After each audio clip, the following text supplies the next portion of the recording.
قائد اعظم نے جس جمہوریت کی بات کی، افسوس آج پاکستان غیر جمہوری جمہوریت کا شکار ہے. ہماری جمہوریت غیر جمہوری ہے.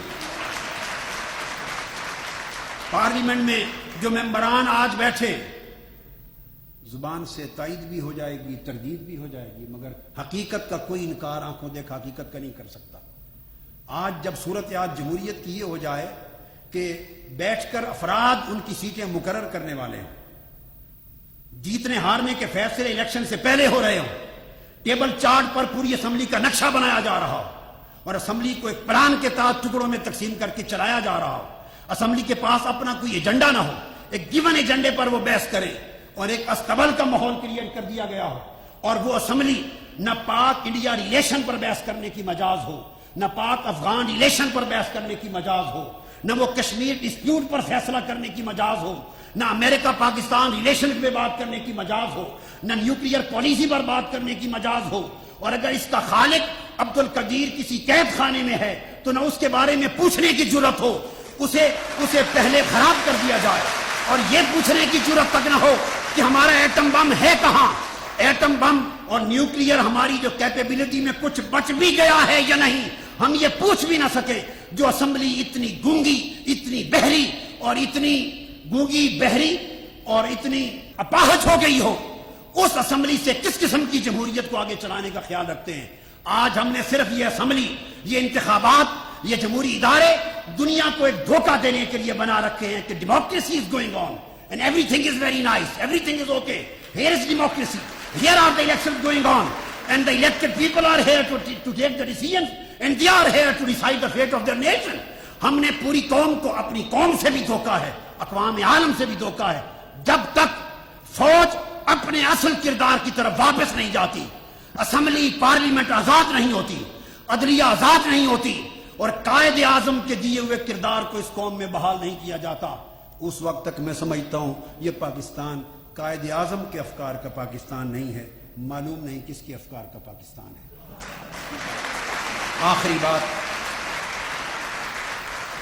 آخری بات ختم کرنے کے لیے کہنا چاہتا ہوں، وہ ایک ذاتی واقعہ بیان کرتا ہوں. ذاتی کرپشن کے خاتمے کا بڑا ہم نے ڈھنڈورا پیٹا.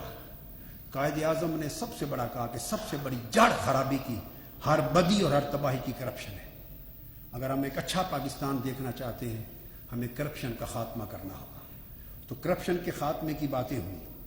الیکشن سے پہلے، میں نام نہیں لوں گا، ایک محترم لیڈر جو اس وقت سینیٹر ہے، اس وقت وہ سینیٹر ہے اور وہ کسی زمانے کسی ایک صوبے کے وزیر بھی رہے 2 بار پہلے اور سپیکر بھی رہے. وہ میرے پاس آئے، انہوں نے مجھے کہا قادری صاحب میں آپ کی جماعت پاکستان عوامی تحریک جوائن کرنا چاہتا ہوں. میں نے سنی سنائی بات نہیں کی، ذاتی واقعہ سنا دی. میں نے کہا خوش آمدید. اس کے بعد وہ پاکستان کو گالیاں دینے لگ گئے اور افواج پاکستان کو گالیاں دینے لگ گئے. میں نے کہا آپ نے بات کچھ اور کی اور پاکستان کو گالیاں، افواج پاکستان کی گالیاں، یہ کیا ایجنڈا ہے آپ کا؟ آپ اصل بات کریں، اس موضوع کو چھوڑیں. انہوں نے کہا بات یہ ہے کہ مجھے ڈسکوالیفائی کر دیا گیا ہے، میرے اوپر اتنے کروڑ روپے لگا دیے گئے اور میں جیل سے آیا ہوں، ضمانت پر ہوں. تو میں نے کہا آپ سپریم کورٹ کیوں نہیں جاتے؟ کہتے ہیں سپریم کورٹ نے بھی فیصلہ میرے خلاف دے دیا.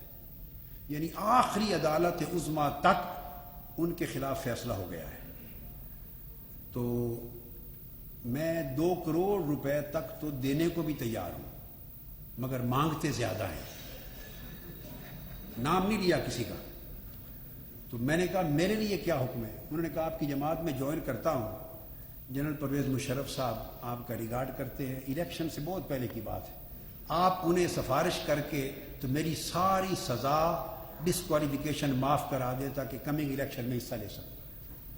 میں نے کہا بھئی میری اتنی طاقت نہیں ہے اور اتنا ریگارڈ نہیں جو آپ نے سمجھا، اور میں یہ کام نہیں کر سکتا. آپ جا کر کسی اور جماعت میں شمولیت کر لیں، میں معذرت خواہ ہوں، میں اتنا طاقت والا آدمی نہیں ہوں. وہ چلے گئے، چونکہ ساری صورتحال مجھے خود بتا گئے تھے. الیکشن ہو گئے. الیکشن کے بعد جمالی صاحب نے ایک ڈنر کیا. اس ڈنر میں ہم بیٹھے تھے، وہ صاحب اندر تشریف لے آئے. میرے پاس آئے, میں نے سلام کیا, میں نے سمجھا کہ شاید جمالی صاحب سے کوئی کام ہے تو ملنے کے لیے آئے ہیں. تو میں نے پوچھا بائی دی وے آپ کیسے تشریف لائے؟ انہوں نے کہا جی میں سینیٹر الیکٹ ہوا ہوں, ممبر ہوں سینیٹ. السلام علیکم.